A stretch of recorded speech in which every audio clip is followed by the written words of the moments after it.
हजारो लाखो वारकरी पंढरीच्या वारीमध्ये सहभागी होतात आणि पंढरपूरला जाऊन आपल्या दैवताचं विठ्ठलाचं दर्शन घेतात. पण खूप जणांना विविध कारणांनी या वारीमध्ये सहभागी होता येत नाही असंही घडतं. अशा वेळेला पण माझी एक खूप ही लाडकी ओवी आहे.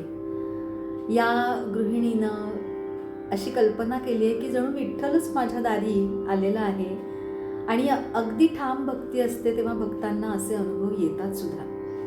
आला ग हसत माझा पंढरीचा हरी, आला ग हसत माझा पंढरीचा हरी, चंद्रा वाचून पडल चांदण माझ्या दारी. जेव्हा जेव्हा मी ही ओवी वाचते तेव्हा पुन्हा एकदा माझ्या डोळ्यासमोर चित्र उभं राहतं की लख्ख असं चांदण तिच्या अंगणात पडलेलं आहे आणि त्या चांदण्यात न्हाऊन विठ्ठल समोर उभा आहे. डोळे भरून ती त्याचं दर्शन घेते आहे आणि तिचं म्हणजे मन भरून येत आहे की माझ्यासाठी विठ्ठलाने येऊन हे दर्शन दिलं. खरं तर आपल्या विविध कामांमधून आपण ही भक्ती करत असतो आणि आपलं काम हेच आपलं दैवत मानण्याची सुद्धा आपल्याकडे प्रथा आहेच. मला खूपदा वाटतं की एखाद्या गायकासाठी आयुष्यभराची त्याची साधना ही त्याची एक प्रकारे आपण ज्याला संगीतवारी असं म्हणतो ती चालू असते आणि तीच त्याची भक्ती आहे. खूप छान लागलेला त्याचा सूर हे त्याला विठ्ठलाचं झालेलं दर्शन आहे आणि तीच त्याची विठ्ठलाची भेटही आहे. अनेक कार्यक्रमांमधून आपण ह्या संत रचना विविध ऐकतच असतो.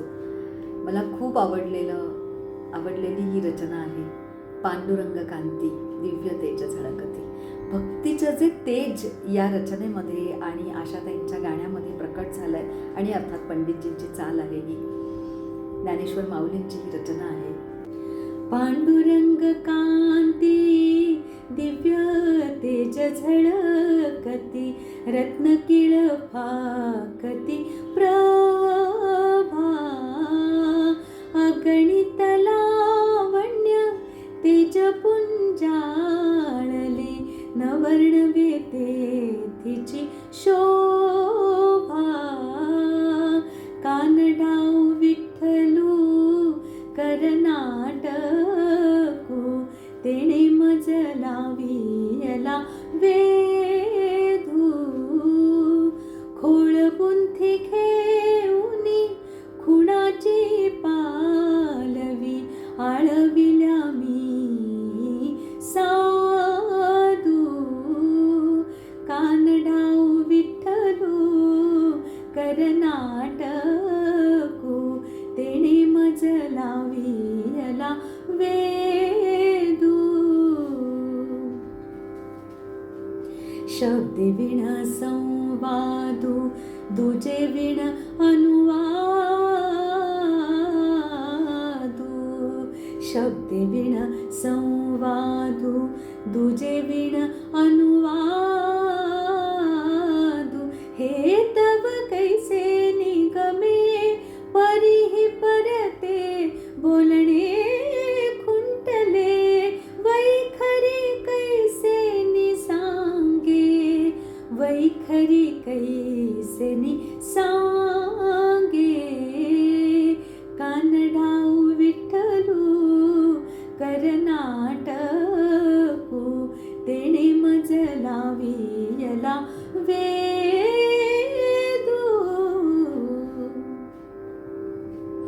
पाया पडू गेले तव पाऊल चिन्ह दिसे, उभाची स्वयंभू असे, समोर की पाठी मोरा न कळे, समोर की पाठी मोरा न कळे, ठकची पडिले कैसे, कानडाव विठ्ठलू करनाटकू, तेणे मज लावियला वेधू.